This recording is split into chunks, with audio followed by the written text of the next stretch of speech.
Laurentides, assurément, c'est croisé ce matin, c'est-à-dire la Chambre de commerce de l'industrie du Saguenay-du-Fjord, l'Union des préfets du Saguenay-Lac-Saint-Jean et bien entendu Promotion Saguenay. Je pense que vous êtes des gens qui sont habitués. Je rappelle que vous disposez de 10 minutes pour nous faire part de votre exposé, puis par la suite, nous procéderons à la période d'échange avec la partie du gouvernement et la partie des oppositions. La parole est à vous. Merci, Monsieur le Président. Bonjour à tous, membres de la Commission. Merci de nous accueillir aujourd'hui. Je me présente, Yannick Baillargeon, préfet de la MRC du Domaine du Roi. Aujourd'hui, je représente M. Louis Ouellette, qui est président de l'Union des préfets du Lac-Saint-Jean. Je suis accompagné aujourd'hui de Mme Sandra Rossignol, PDG de la Chambre de commerce et d'industrie Saguenay-le-Fjord, M. Stéphane Nacaz, directeur de l'Union des préfets, Mme Claudia Fortin, directrice générale adjointe de Promotion Saguenay. L'Union des préfets du Saguenay-Lac-Saint-Jean est l'instance régionale qui regroupe les préfets de 4 municipalités régionales de comté, ainsi que la ville de Saguenay. Elle constitue un lieu de concertation et de représentation politique visant à défendre les intérêts collectifs de la région auprès des instances gouvernementales et des partenaires socio-économiques. Le Saguenay-Lac-Saint-Jean vit une situation paradoxale. Nous avons une économie dynamique, diversifiée, portée par l'agriculture, l'aluminium, la foresterie, le tourisme et plusieurs projets énergétiques en développement. Nous sommes en situation de quasi-plein emploi avec un taux de chômage de 4,3 %, bien en deçà de la moyenne de 5,7 % québécoise. Nous sommes en situation... cette rareté de main-d'œuvre menace la survie même de nos entreprises. C'est un fait. Il faut régionaliser l'immigration. Une réduction plus importante des seuils risquerait d'aggraver la décroissance démographique et de compromettre la vitalité économique de la région, déjà confrontée à des défis de rétention et d'attractivité. Le Saguenay-Lac-Saint-Jean s'est doté d'une stratégie régionale de la main-d'œuvre afin de coordonner et de structurer les efforts d'attraction, de rétention et d'intégration des talents. Bien que la stratégie régionale mette en place des actions concertées, la réalité du marché demeure marquée par des pénuries dans plusieurs secteurs prioritaires. De nombreux employeurs font face à des besoins pressants qui, sans solution temporaire, compromettent la continuité de leurs opérations, leurs contrats et, par conséquent, l'économie régionale. Notre PIB régional est en augmentation, mais il faut soutenir cette croissance dans une période d'incertitude économique. Dans ce contexte, nous recommandons au gouvernement d'accentuer ses efforts auprès du gouvernement fédéral afin d'instaurer une clause grand-père permettant aux employeurs de conserver les travailleurs étrangers temporaires déjà présents sur le territoire régional afin d'assurer la continuité des opérations et de préserver l'expertise acquise. Les personnes qui m'accompagnent vont également préciser leurs recommandations afin de vous exposer un portrait complet de l'importance de l'immigration économique pour notre région. Je terminerai en disant que les mesures que nous proposons ne sont pas des demandes irréalistes. Elles sont le fruit d'une concertation régionale approfondie, documentée par des données concrètes et portée par l'ensemble de nos acteurs économiques et municipaux. Sans ces ajustements, nous risquons de voir partir des entreprises, de perdre des centaines d'emplois de qualité et de compromettre des projets structurants pour l'avenir de notre région. L'immigration bien gérée n'est pas un problème à résoudre pour nous. C'est une solution essentielle à notre développement et à notre vitalité démographique. Merci, Monsieur le Président. Merci. Bonjour, Monsieur le Président. Je me présente, Sandra Rossignol, PDG de la Chambre de commerce et d'industrie Saguenay-le-Fjord. La CCISF fait partie du plus grand regroupement de gens d'affaires du Québec, soit la FCCQ. Et fidèle à sa mission, elle favorise le développement, le maillage, la représentation de milieux d'affaires, tout en défendant activement les intérêts économiques du Saguenay-Lac-Saint-Jean. Dans le cadre de la consultation qui nous occupe, l'immigration représente bien plus qu'un outil de réponse aux besoins des entreprises de chez nous. Elle constitue une condition de base pour assurer la continuité des activités économiques, maintenir les services à la population, enrichir le tissu social, soutenir la vitalité démographique du territoire. Il s'agit d'un enjeu stratégique pour l'avenir de notre région. D'emblée de jeu, permettez-moi de souligner la volonté du gouvernement d'accroître la part des personnes immigrantes permanentes déjà présentes au Québec. Mais l'urgence d'agir demeure présente. Certaines entreprises, comme dans le domaine industriel ou touristique, témoignent de situations où l'absence de travailleurs étrangers temporaires qualifiés pourrait forcer le refus de contrat, voire l'interruption temporaire d'activité. Et ces risques ne sont pas théoriques. Ils sont documentés, mesurables, comme l'indique le sondage de l'Union des préfets du Saguenay-Lac-Saint-Jean, et comme le témoignent aussi des centaines d'entreprises qui sont venues aujourd'hui, ce matin, cet avant-midi, devant l'Assemblée nationale. La volonté d'automatiser, d'innover, d'augmenter la productivité est bien présente chez les entrepreneurs régionaux. Toutefois, l'automatisation ne peut remplacer la main-d'œuvre dans tous les cas, particulièrement lorsqu'il s'agit de métiers spécialisés, de tâches de précision ou de services à la personne. À l'Université du Québec à Chicoutimi, 35 des étudiants sont internationaux. Au cycle supérieur, cette proportion dépasse 50 %. Ces étudiants ne sont pas seulement des chiffres, ils sont la relève, l'innovation, la vitalité de nos campus et de notre économie. Face à cette réalité, nous attirons votre attention sur les recommandations suivantes. Faire pression auprès du gouvernement fédéral afin d'imposer une clause grand-père pour les travailleurs étrangers dans notre région. Maintenir les niveaux actuels de travailleurs étrangers temporaires et d'étudiants internationaux et surtout, ne pas les réduire davantage. Et, vous l'avez entendu à plusieurs reprises au cours de cette consultation, améliorer la régionalisation de l'immigration. En 2024, seulement 1,1 % des immigrants permanents se sont établis au Saguenay-Lac-Saint-Jean, alors que nous représentons 3,2 % de la population québécoise. Le Saguenay-Lac-Saint-Jean fait face à des défis majeurs, une rareté de main-d'œuvre persistante, un vieillissement démographique, des difficultés d'attractivité et de rétention, ainsi qu'une pression accrue sur les entreprises et les établissements d'enseignement. Et j'aimerais attirer aussi votre attention, on en a parlé beaucoup, sur certains métiers où il est fortement en déficit. On parle de soudeurs, beaucoup de soudeurs, de mécaniciens, d'équipements lourds, de postes d'infirmiers, de techniciens en génie électrique et électronique, de machinistes ainsi. L'immigration, tant temporaire que permanente, s'impose comme un levier essentiel pour assurer la vitalité économique, sociale et démographique du Saguenay-Lac-Saint-Jean. Il faut trouver des solutions ensemble. Merci beaucoup, Monsieur le Président. Merci. Merci, Monsieur le Président. Je me présente, Claudia Fortin. Je suis directrice générale adjointe de promotion Saguenay. Donc, en complément des personnes qui m'accompagnent, laissez-moi vous présenter plus précisément les résultats de notre enquête menée auprès de 200 entreprises de la région du Saguenay-Lac-Saint-Jean. Les résultats sont sans équivoque.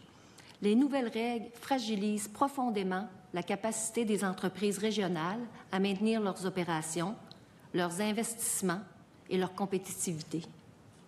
Plus de 1150 emplois sont menacés dans notre seule région. Les pertes de contrats anticipées atteignent 52,5 millions de dollars. Un tiers des entreprises ne pourront plus respecter leur engagement contractuel. Certaines entreprises sont déjà forcées de se délocaliser à court terme. Ce n'est pas une menace hypothétique, c'est une réalité que nous vivons maintenant. Ces nouvelles règles compromettent le renouvellement de permis pour les travailleurs actuellement en poste et freinent l'embauche de nouveaux travailleurs étrangers temporaires, malgré les investissements importants en automatisation. Derrière chaque statistique, il y a des emplois menacés, directs et indirects. Par exemple, dans les métiers spécialisés comme la soudure, c'est toute la chaîne de montage qui sera affectée et donc les autres travailleurs de l'entreprise. Les entreprises sont plus inquiètes de la situation avec les travailleurs étrangers temporaires que celle des tarifs avec les États-Unis. Les projets d'investissement sont remis en question et des entreprises se demandent si elles pourront continuer à opérer dans notre région. Merci de nous accorder ce moment en espérant que notre témoignage saura résonner pour trouver des solutions qui ne mettent pas en péril nos entreprises régionales. Merci. Nous sommes prêts maintenant à répondre à vos questions. Alors, vous l'avez dit, nous pouvons procéder à la période d'échange. Monsieur le ministre, la parole est à vous pour une durée de 15 minutes 30. Merci beaucoup. Merci pour votre présentation. Je vois dans un de vos mémoires, il y a plusieurs mémoires qui ont été présentés, je pense que c'est le mémoire de l'Union des préfets, page 8, vous demandez d'évaluer la capacité d'accueil avant de fixer des cibles régionales. Déjà, il y a la notion de cible régionale que je trouve intéressante, qu'on n'avait jamais eue avant, mais j'entends les groupes beaucoup nous parler des réalités régionales, des besoins régionaux. Laissez-moi vous dire que Je suis perméable à ça, à force d'entendre des gens en parler. La notion de cible régionale, c'est intéressant. On pourrait y revenir. Mais évaluer la capacité d'accueil avant de fixer des cibles régionales, ça serait quoi nos indicateurs de capacité d'accueil? Merci, M. le ministre, pour la question. En fait, souvent, l'enjeu qu'on a vu dans les dernières années, c'est effectivement, il y a beaucoup de gens qui sont arrivés sur le territoire et dans la stratégie de main-d'œuvre qu'on a renouvelée, les gens nous ont parlé de c'est quoi les capacités d'accueil, donc c'est quoi les cibles? La capacité en termes de logement, en termes de places en garderie, en termes de services à la population. Qu'est-ce qu'il faut regarder? C'est quoi nos capacités qu'on peut évaluer? Puis je pense qu'il faut le faire régionalement. Et il faut surtout regarder dans les grandes municipalités, dans les petites municipalités, parce que ces gens-là ont des besoins. Ils arrivent en région, ils doivent être accompagnés. C'est quoi les services? S'il manque de logement, s'il manque de place en garderie, donc, il faut se doter d'une stratégie pour dire, OK, voici notre capacité régionalement, puis ensuite dire au gouvernement, vous faites une cible, vous décidez c'est 30, 45, 50 000, peu importe les chiffres que vous allez dessiner, M. le ministre, mais nous, on est 3 On veut notre 3 de la population sur, mettons, si on dit 45 000, minimalement 3 Mais après, il faut voir c'est quoi notre capacité, parce que je pense que c'est ça l'enjeu que vous voulez cibler. Avant de prendre un chiffre régional, voici notre capacité que nous, on peut accueillir pour que ces gens-là soient bien accueillis dans notre région. On les accueille déjà bien, mais on peut encore mieux le faire. Je ne sais pas si ça répond, M. le ministre. Absolument. Oui, oui, c'est intéressant, c'est intéressant. Il y a des...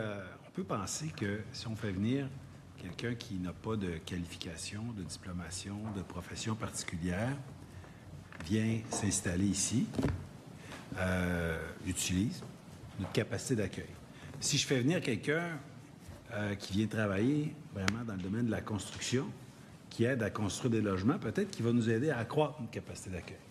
Si je fais venir des enseignants, qui va permettre de scolariser des enfants d'autres migrants, peut-être qu'il va accroître la capacité d'accueil. Donc, je trouve ça intéressant. Les gens nous mettent des mots dans la bouche. Là, on ne prétend pas que la pénurie de logement est causée par l'immigration ou que tous les enjeux de chômage sont causés par l'immigration. Ce qu'on dit, c'est que lorsqu'on est en situation de pénurie de logement, de chômage élevé chez les jeunes, de pénurie d'enseignants, bien, on ne peut pas faire venir 50, 100 000 personnes de plus. On n'est pas capable de loger les gens qui sont sur le territoire. Mais si on fait venir des gens, justement, qui viennent enseigner, qui viennent construire, qui viennent travailler parce qu'ils viennent répondre à un enjeu très précis sur le marché du travail, on a un bon pairage, bien à ce moment-là, peut-être que dans 1 an, dans 2 ans, notre capacité d'accueil va même augmenter. Mais là, on est dans une situation un peu particulière où on a beaucoup, beaucoup d'enjeux. Donc, c'est pour ça que je voulais vous entendre vraiment sur la notion de capacité d'accueil. Puis, une fois qu'on l'a établi, cible régionale, vous êtes au minimum notre population.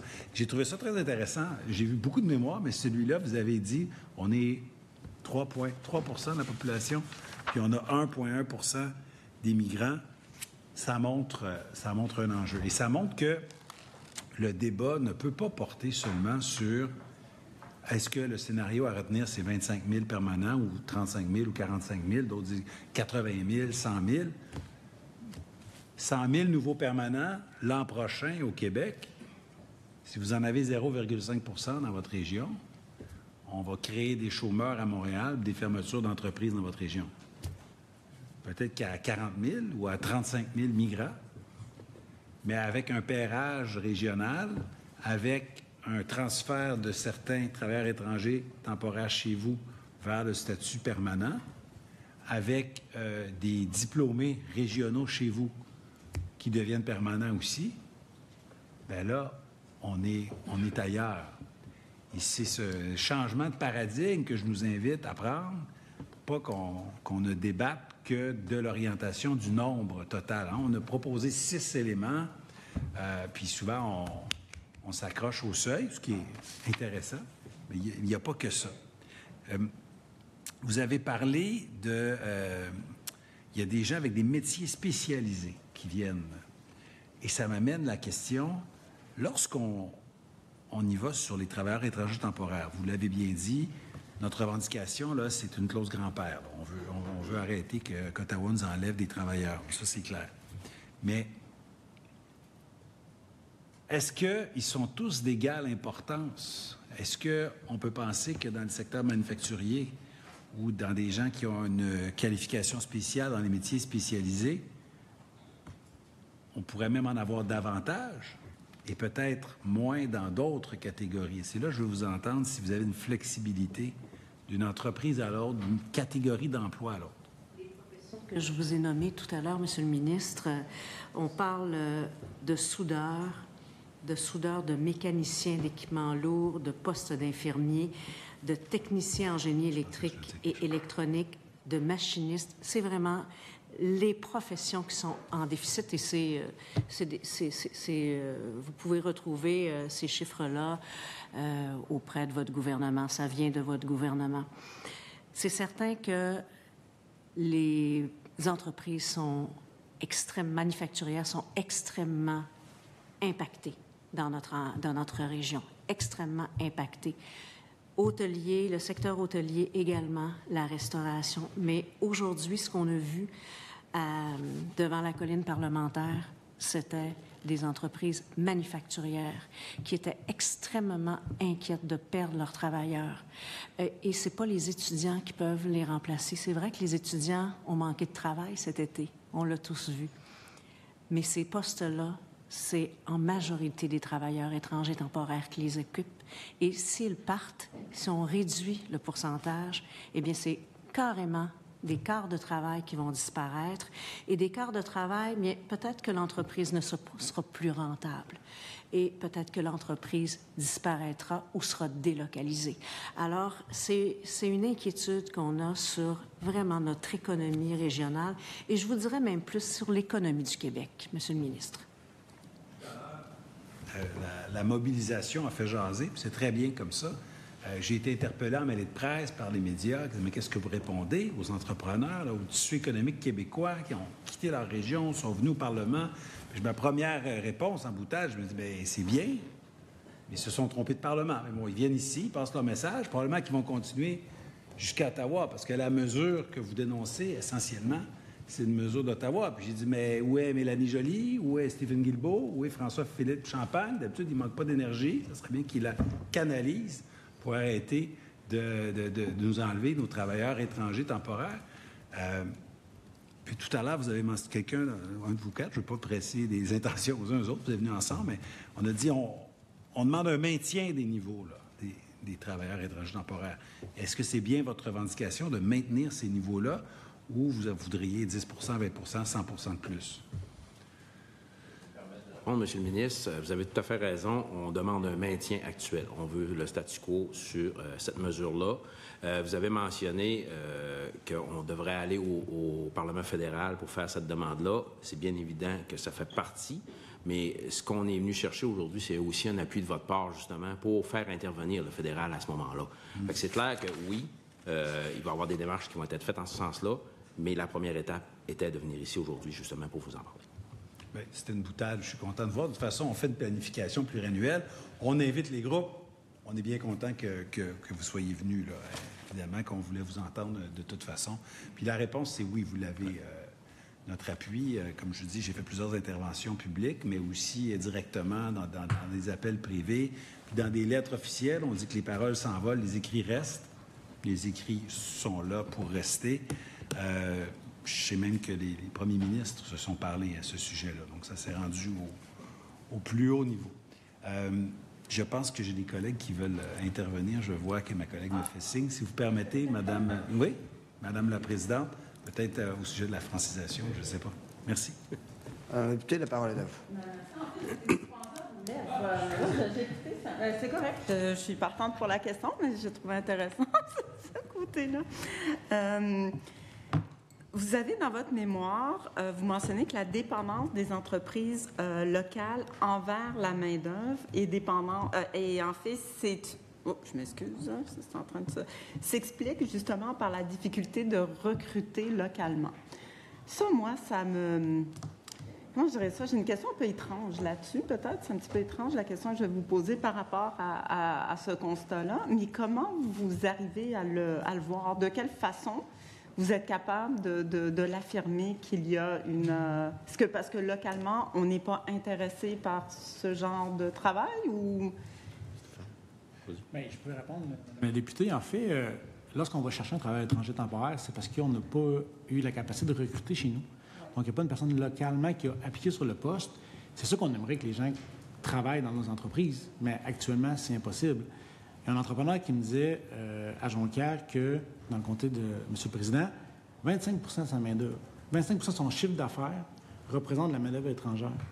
Donc, lui, si ces gens-là quittent, ne sont pas renouvelés, bien, c'est 25 de son chiffre d'affaires. Donc, c'est extrêmement important. Et c'est pas qu'il n'a pas essayé d'en recruter. C'est que l'enjeu... Et là, justement, s'ils vont chercher du travail étranger temporaire, c'est parce qu'ils ont... les gens, au niveau local, n'appliquent pas sur les emplois. Et on a fait des campagnes, tout ça, mais au Saguenay-Lac-Saint-Jean, on a la région avec le plus haut taux au niveau des personnes âgées.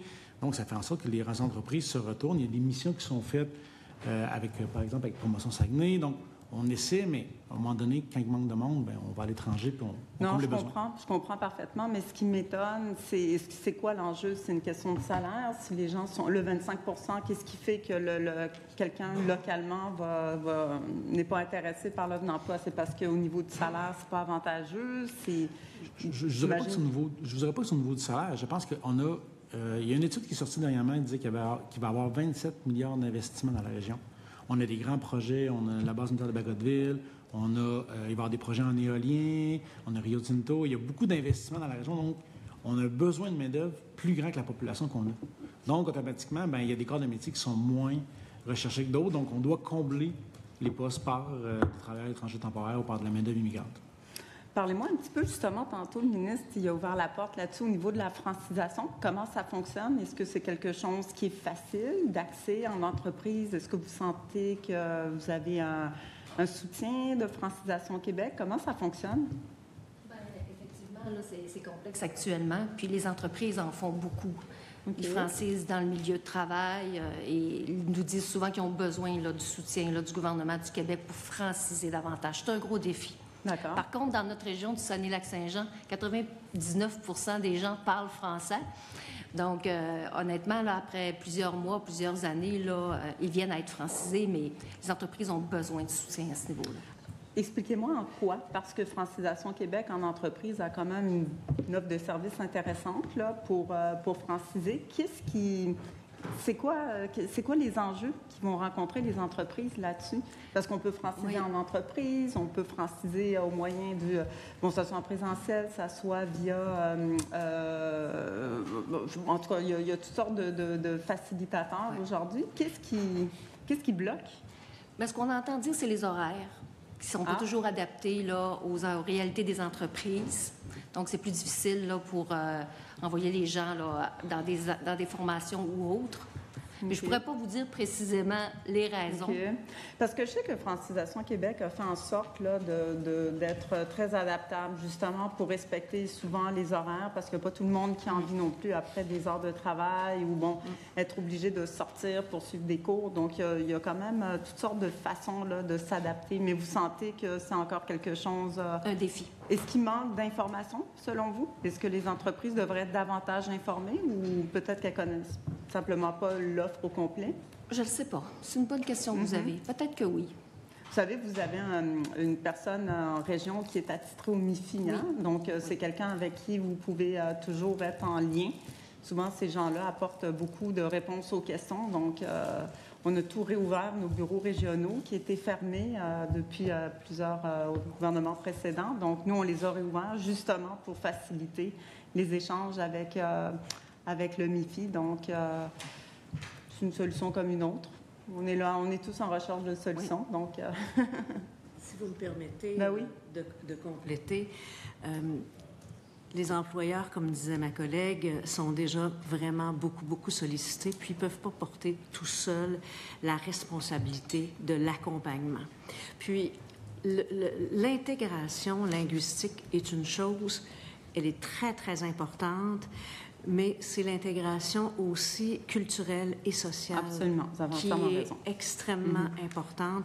Puis souvent, il y a un manque de ressources pour le faire. Puis ça ne peut pas être la seule responsabilité des entreprises. Les entreprises en ont beaucoup sur les épaules. Est-ce que vous avez des idées? Vous avez des outils? Avez-vous des... J'imagine que vous devez avoir en tête certains outils à proposer pour justement faciliter. En 10 secondes. Ah. On est content parce qu'il y a vraiment une mobilisation régionale maintenant pour mieux accueillir et faire l'intégration culturelle que c'était. Merci pour les échanges. Nous allons quand même les poursuivre avec notre collègue de l'opposition officielle, le député de l'Acadie, pour une durée de 11 minutes 37, chers collègues. La parole est à vous. Merci, Monsieur le Président. Alors, bon début de soirée. Merci d'être là. J'ai eu le privilège de vous rencontrer plus tôt devant le Parlement aujourd'hui et d'écouter, évidemment, vos revendications. Ça vous dit quoi, vous, des forums régionaux, une décentralisation et la régionalisation de la planification en immigration? Est-ce que c'est quelque chose que vous voyez d'une façon positive? Oui, merci, M. le député. Effectivement, je pense qu'on a parlé avec M. le ministre tantôt qui a parlé de mettre des cibles au niveau de s'assurer que, justement, il y a une capacité d'accueil, mais également d'avoir une régionalisation. C'est aussi dans les décisions, dans le sens qu'on doit informer le gouvernement de nos besoins, de notre réalité. Puis, on a des secteurs prioritaires, comme Mme Rossignol l'a mentionné tantôt. Donc, effectivement, puis il faut arrimer ça aussi avec les besoins. On n'a pas parlé beaucoup. Hein. Le ministre était aussi ministre de l'Éducation à une certaine époque. Bien, l'arrimage avec la formation. Je pense qu'il faut aussi un arrimage avec la formation lorsqu'il y a des besoins pour aller cibler ces besoins de formation-là au niveau des étudiants pour qu'il y ait un arrimage avec les besoins des entreprises et les besoins de la société parce qu'on ne s'en sortira pas sinon. Donc, ça va prendre un arrimage autant au niveau d'établir les besoins et un arrimage au niveau régional. Merci. Là, je comprends que vous avez des enjeux avec, en fait, l'absence de planification dans toute la question des travailleurs temporaires étrangers parce que les règles changent tout le temps. Elles changent au fédéral, elles changent au provincial. Ça improvise pas mal, puis vous, ça ne vous aide pas. À ce niveau-là, une véritable régionalisation puis une planification régionale en tenant compte, par exemple, d'indicateurs économiques, parce qu'il n'y en a pas un qui est le même dans toutes les régions, est-ce que ça vous aiderait? C'est clair que ça nous aiderait. Puis c'est un peu le but de la régionalisation. C'est que chacun il va avec ses vecteurs à lui pour mettre en place cette stratégie-là. Je me permets un peu de revenir sur tantôt. On a des problématiques au niveau de la francisation, de l'intégration de ces gens-là, parce que ces organisations-là sont sous-financées souvent. Fait qu'à partir de là, c'est difficile de mettre en place ce genre de stratégie-là, puis de voir un peu plus loin que juste le lendemain. Parce que, oui, il y a le facteur employé, mais il y a tout le facteur humain aussi, à partir de là. Ces gens-là, on les a déjà accueillis. Ces gens-là, on les a déjà mis en place. On a déjà investi en eux. Puis eux investissent en nous, ils investissent du temps, ils investissent une confiance. Elle va disparaître, cette confiance-là. Puis c'est pour ça que c'est important que ce soit nous, à petite échelle, qui puissent mettre en place ces cibles-là, parce que c'est nous, sur le terrain, qui savons c'est quoi nos besoins. Là, je comprends que dans votre région, vous avez déjà un nombre de travailleurs temporaires étrangers. J'imagine que c'est variable. Est-ce qu'il y en a qui sont chez vous depuis plusieurs années? Oui. Oui, il y a des travailleurs étrangers qui sont là depuis plusieurs années. Il y en a qui demandent des renouvellements. Il y a des gens qui veulent revenir. C'est clair que, oui, ça bouge quand même avec les projets qu'on a. On ne se le cachera pas, on n'est pas nécessairement une grande région. Mais on a beaucoup de projets. On l'a mentionné dans notre mémoire. C'est plus de 52 millions de projets qui sont à risque actuellement avec la stratégie qui est en place. Oui, c'est ce que j'ai compris. Donc, 52 millions de dollars, les nouvelles règles fragilisent, perte de contrat, oui. Donc beaucoup d'enjeux. Ces travailleurs temporaires étrangers, chez vous, ils ont déjà des logements, ils ont des endroits où ils restent? Il n'y a personne qui couche dehors chez nous. Ils sont tous logés, ils sont tous nourris, ça va bien, ils sont bien intégrés, même qu'ils participent aux activités, parce qu'on les fait participer à ces activités-là, parce que souvent, travailleurs étrangers, oui, de 8 à 4, ça fonctionne, mais la fin de semaine, on s'assure qu'ils fassent partie de la vie active de nos communautés. Puis ça, c'est important aussi pour eux puis pour nous. Comprendre aussi ces gens-là, puis qu'ils comprennent aussi notre culture, parce que c'est un mélange là, qu'on crée actuellement. Là. Donc, vous êtes capable, au fond, de les intégrer. C'est clair. Ça ne pose pas d'enjeu. Si je peux me permettre, oui, bien sûr, bien sûr. Les villes sont déjà à l'œuvre à trouver des solutions pour le logement notamment. si je peux me permettre, pour Ville-Saguenay, puis je suis d'accord, certainement, c'est la même chose dans les autres municipalités. C'est près de 800 logements qui vont être livrés là, d'ici 2027. Donc, les villes sont déjà à l'œuvre, sont en planification, essaient de répondre aux besoins. Les promoteurs immobiliers sont au rendez-vous. Il y a aussi également là, des projets publics pour les logements abordables actuellement là, qui sont en cours.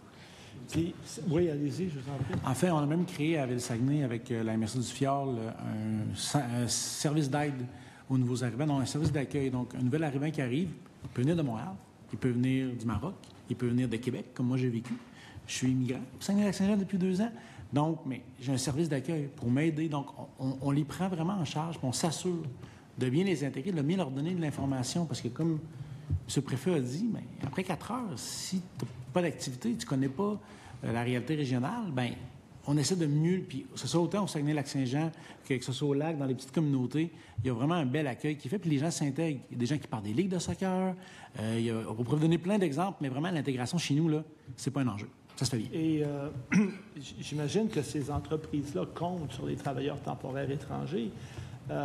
Qu'est-ce qui arriverait si ces temporaires-là devenaient permanents? Est-ce que ça poserait un enjeu chez vous? Ça serait difficile pour les entreprises ou ils accueilleraient ça d'une façon sanitaire? Je dirais pas difficile, je dirais fermeture prévue. J'ai des entreprises, ça sera des fermetures prévues s'il n'y a plus ces travailleurs étrangers-là. Ça, c'est clair.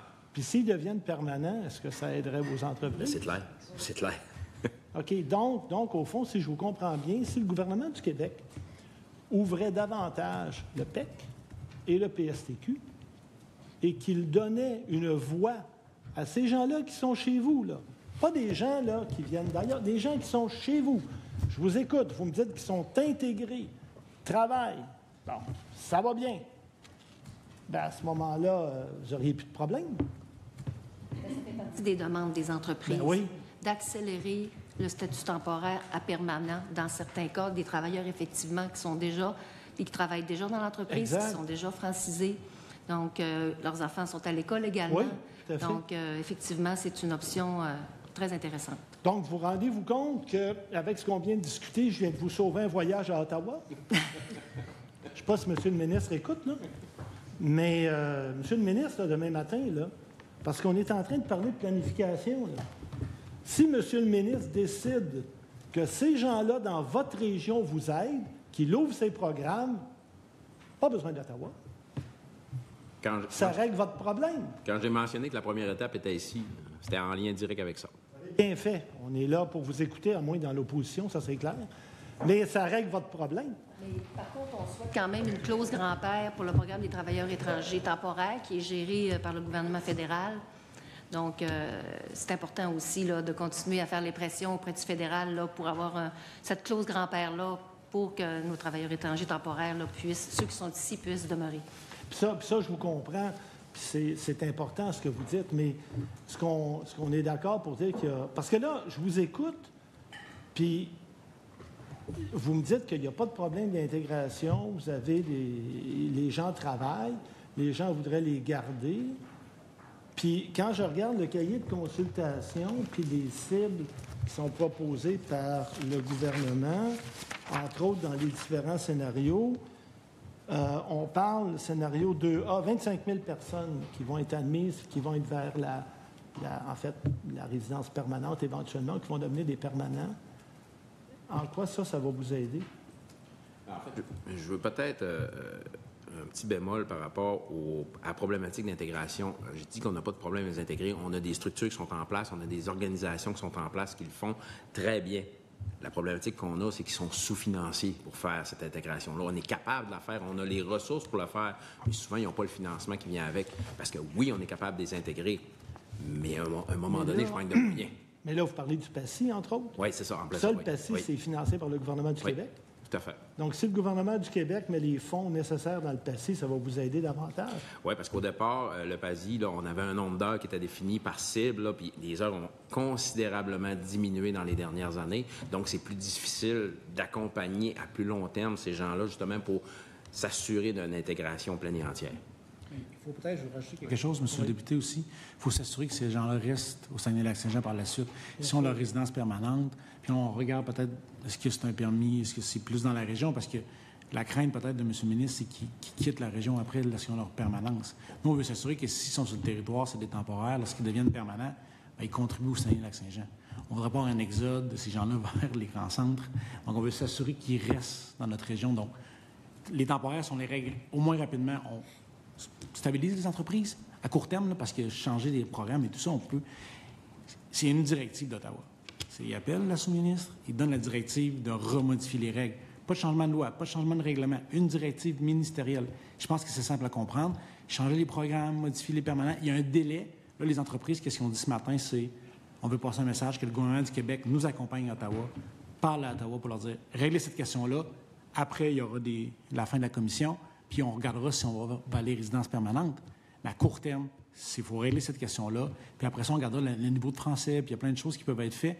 Mais les cris des entreprises, c'est maintenant parce qu'on perd notre membre pour pas des contrats. Ça fait plus mal que les tarifs actuellement, c'est la perte de ces travailleurs-là. Exact. Puis quand le PEC a été suspendu, avez-vous été consulté avant?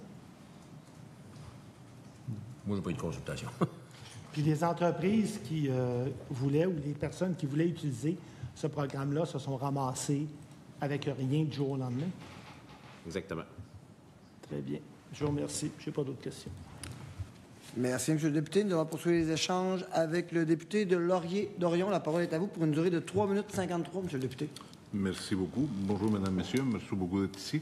Écoutez, j'aimerais vous entendre sur la question de la cohérence des grandes politiques d'État. Vous venez tout juste de le mentionner, vous-même, là. Jusqu'à il y a quelques mois, la grande priorité, la grande préoccupation de tout le Canada, c'était la question des tarifs.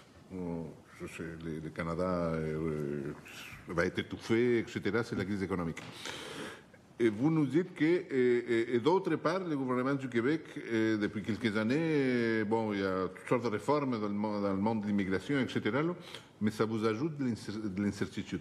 Est-ce que vous pensez que, en tout cas, le gouvernement du Québec, là, ou le gouvernement du Canada, là, à la limite, il est cohérent là, dans toutes ces... D'une part, il faut affronter les messieurs au sud de la frontière, et d'autre part, on joue au yo-yo avec les politiques d'immigration. Est-ce que ça vous semble cohérent? Là? Permettez-moi de vous répondre. Merci pour votre question. Présentement, nous sommes en train de faire à la Chambre de commerce, avec l'ensemble des chambres de commerce du Saguenay-Lac-Saint-Jean, une grande consultation auprès des entreprises pour faire un dépôt de mémoire dans le cadre du processus de consultation prébudgétaire. Et on a 200 entreprises de rencontrer. On leur demande quelles sont vos principales préoccupations. On s'attend à ce que ce soit les tarifs. On a eu tellement de rencontres concernant les tarifs.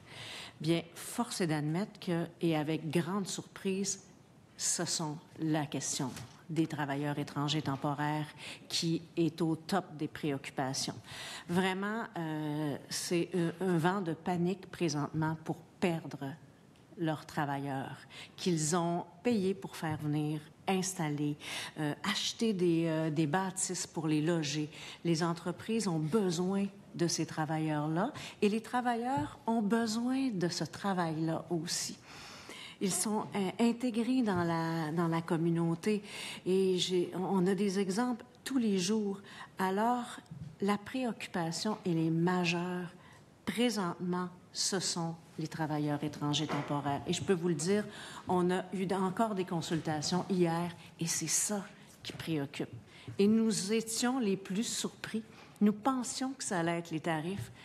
Non, c'est les travailleurs étrangers temporaires. Alors, quand on perd notre main-d'œuvre, bien, on perd la raison d'être des entreprises. J'aimerais aller à un aspect très concret. On a beaucoup parlé d'emploi dans des entreprises, soudeurs, etc.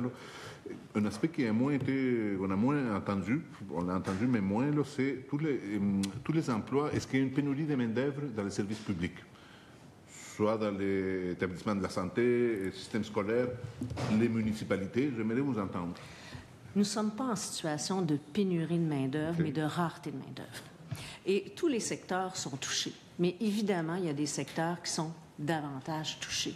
Tout le monde peut manquer de main-d'œuvre qualifiée. C'est ça qui manque, de la main-d'œuvre qualifiée. Et au Saguenay-Lac-Saint-Jean, on a un bassin de main-d'œuvre plus éloigné du marché du travail qu'on tente aussi par toutes sortes évidemment, de programmes gouvernementaux de réintégrer dans le marché du travail. Mais c'est plus difficile.